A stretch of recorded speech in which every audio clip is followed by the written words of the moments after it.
Now, North Korea held a massive military parade on Saturday, showcasing its latest intercontinental ballistic missile, which experts say may be the biggest in the world, capable of striking any part of the United States mainland.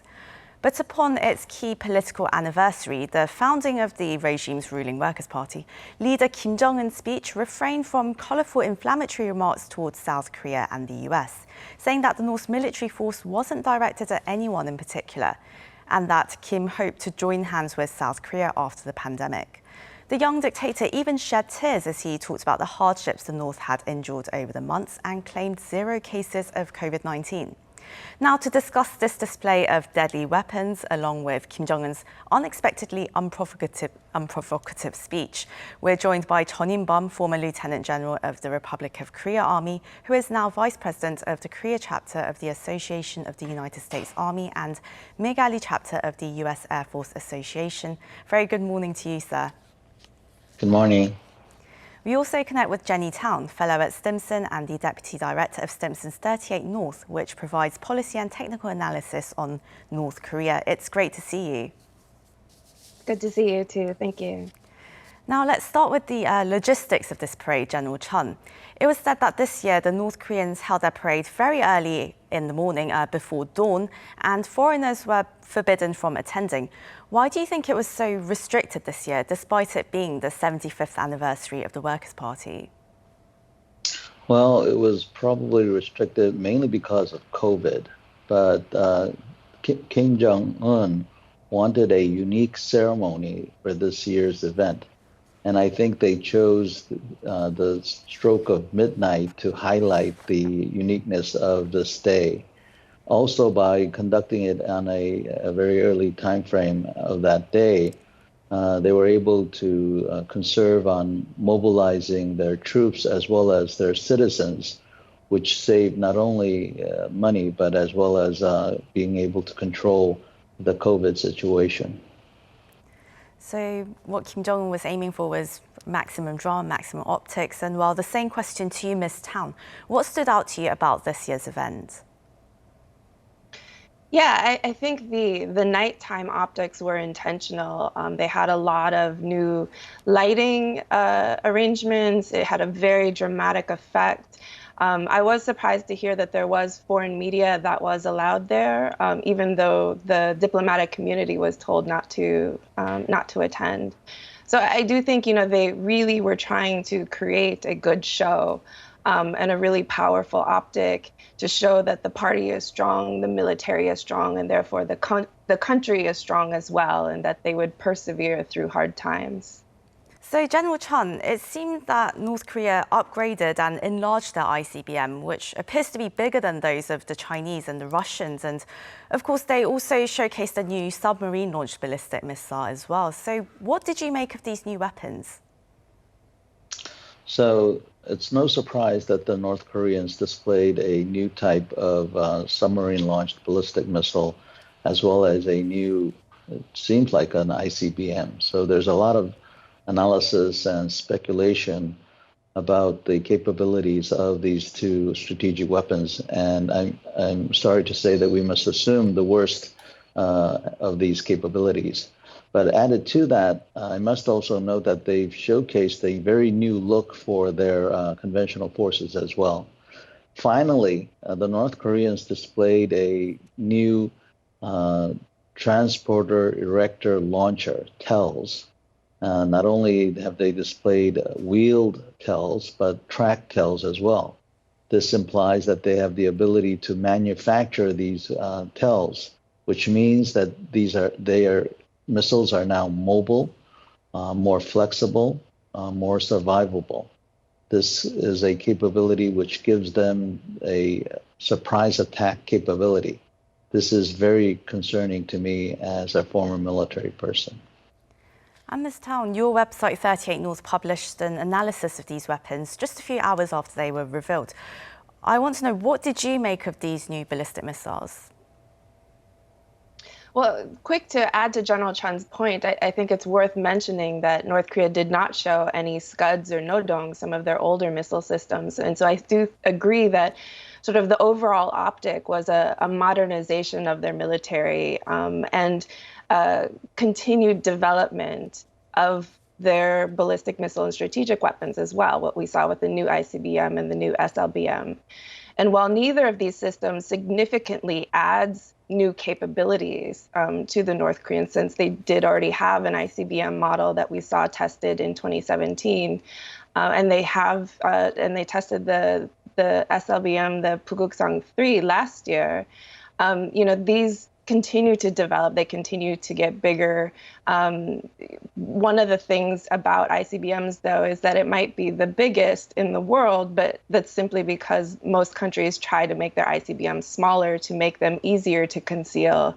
A weapon of this size, for instance, if it does become operational, still requires a huge tell, as General Chun was saying, but it also requires pretty significantly wide and smooth roads in order to operate. And so there's a lot of advancements that they're showing us, but still with a lot of caveats along the way. Well, considering this huge improvement in their capability, Kim Jong-un's speech this year was rather surprising, as he refrained from the usual colourful and rather offensive rhetoric that the North is known to use. I mean, let's first take a listen to what he said.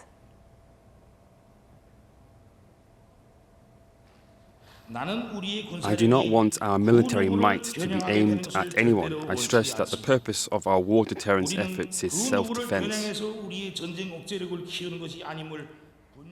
And he went on to say that the North would only use this if they were attacked first or if they were provoked. But then, of course, the latest ICBM, it is, as Ms. Tan just mentioned, it is expected to be it is very big, and some say that it's expected to be one of the largest in the world and capable of carrying multiple nuclear warheads, even able to strike New York and Washington at the same time, apparently. Well, General Chun, then what would you make of Kim Jong-un's statement? What do you think is the intention behind what he said? Well, I wish I could really, believe what he said, but actions are more important than words. I'm glad that he is at least not being as provocative as before, but I've never appreciated his threats. But that's why I believe we need confidence-building measures, actions that really can build upon the trust that is required to really build on peace. I want to say that we need to remember that it is not our fault that he is in this situation. So it's up to him to go forward for peace. Ms. Tang, do you think Kim Jong-un is trying to keep a relatively peaceful relationship with the US? I mean, how would the outcome of the upcoming November 3rd presidential election really affect the North's next move? I mean, whether it's a step towards dialogue or even a missile test? Well, I do think the political messaging of the parade was, look at our party is strong, our military is strong, and therefore our country is strong as well. Again, really speaking to a domestic audience to try and raise morale at a time where they are having a very difficult time of we can persist. We've been through hardships before, and we just need to keep going. I think he was deliberately moderate in tone towards external partners, including South Korea and the U.S. He could have been, as General Chun said, he could have been much more colorful in his language and much more direct about, why they were building these capabilities. But he made a very clear effort to keep the tone very self-defense oriented and keep the door open to future interactions with both South Korea and the U.S. I think in terms of the elections, I think we're all kind of waiting to see what happens at this point. And I don't think anyone wants to really to try and test the fates as of yet until we get a better sense of what's happening. And I feel like the North Koreans, all of their messaging this year has been very inwardly focused, and especially in the second half of the year, really talking about rebuilding, planning for the next economic plan, getting the leadership changes done. So there's a lot already on Kim Jong-un's plates. I think the last thing he wants right now is some kind of provocative conflict to deal with as well. And Ms. Town, Kim also said that he hoped the two Koreas would join hands after this, after the COVID-19 situation is over, which is quite a change of tune considering that it was North Korea that decided to blow up the Inter-Korean Joint Liaison Office earlier this year. They released a string of inflammatory remarks towards the South and even recently killed a South Korean public servant. Why do you think, this peace talk is coming now? What do you think Kim Jong-un really wants? I think he does want to keep the door open. And I think, there's a reason why Kim Jong-un had cut off the antagonism towards South Korea very quickly after the liaison office and did not want it to escalate further. I think there's a reason why he very quickly apologized for what happened to the South Korean official in North Korea. To try and prevent it from becoming a point of conflict. And I think, this gesture in the speech was not like, let's have a meeting today, but more of, again, just keeping the door open to see what happens in the future, to see if there is an opportunity at some point where they can start to build confidence again, and where if there is progress on the US DPRK agenda, if that can help revive the inter-Korean process as well. Would you agree with that, General Chun? Do you think Kim Jong-un is trying to keep the door open between the two Koreas and between the North and the US as well in going forward?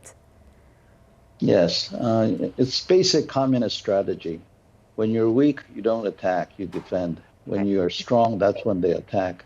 This is a basic, communist strategy that they've been using. So right now, North Korea has a lot of problems. COVID, they had recent floods, economic sanctions is still in place. So right now they're in a very difficult situation. So they're concentrating their efforts to wait for a better day. And they're not antagonizing the situation now. But after the US elections, if things are not going their way, I would not be surprised if we see a series of missile tests that could be very provocative. And General Chun, there has recently been a very noticeable increase of cyber attacks by North Korea on various parts of the South Korean government. Now, what do you think they're aiming for? And should we actually be more concerned at this point about this than their weapons capability right now? Well, yes. As I said, North Korea displayed what they wanted to show us. We know that they have a very upgraded drone capability, but they didn't show any of that during this parade. As with this, a cyber capability is also a very potent capability that North Korea uses to supplement their lack of hard currency. So their cyber capability could cause a so-called accident to embarrass, destabilize the free world and Western economy.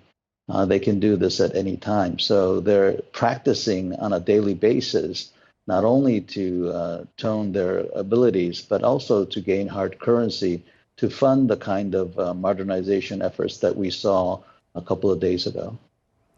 So I think always with North Korea, we shouldn't take the optics at their face value, but we need to remind ourselves what's going on behind the scenes as well. And well, I'm afraid this is where we'll have to end the discussion today. But that was Chun In-bum, former Lieutenant General and Commander of the Special Warfare Command of the Republic of Korea Army, and Jenny Town, Fellow at Stimson and the Deputy Director of Stimson's 38 North. Thank you both very much for your insights. Thank you. Thank you. And to our viewers, thank you for watching. We'll be back at the same time tomorrow here in Korea. Until then, hope you have a great start to the week. Goodbye.